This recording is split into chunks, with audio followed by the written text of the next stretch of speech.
Jews are no more responsible for what Israel does than Chinese Americans or Chinese Canadians are responsible for what the People's Republic of China does.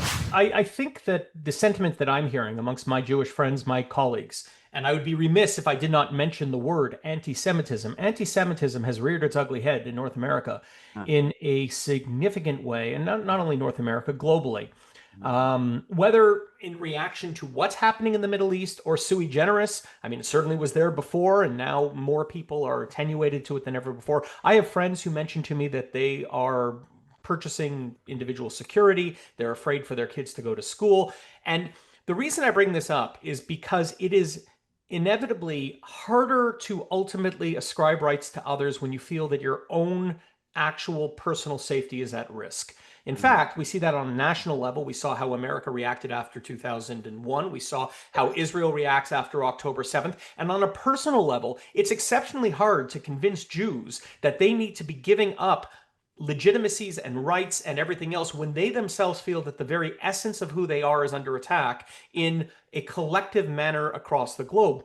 How would you speak to those people? What would you say? Because I think that that is a valid concern, and moreover, it's something that goes to your core as a human being, creating fear, and fear is very hard to dissipate when you're trying to just think logically, well, this looks good in abstract. Yes, and I also think it's important for us to remind ourselves that it's the norm for people who become accustomed to systems of legal supremacy to associate the principle of equality with death or with subjugation. That was the way almost all white South Africans felt, most white Southerners. It's not unique to Jews to see that. I would say in terms of the question of anti-Semitism, I think we should distinguish between two different kinds of anti-Semitism.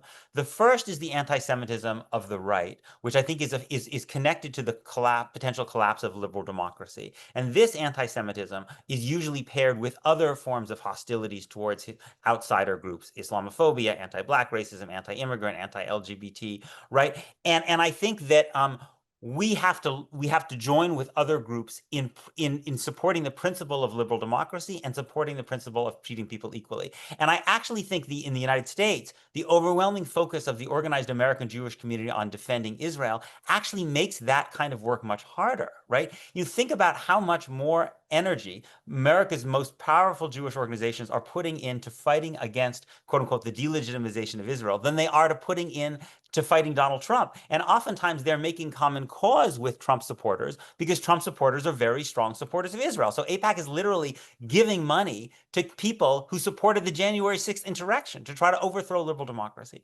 On the left, the kind of anti-Semitism that we see that conflates Jews with Israel, that basically says, we hate Israel, and therefore we're going to hold Jews responsible for that, right?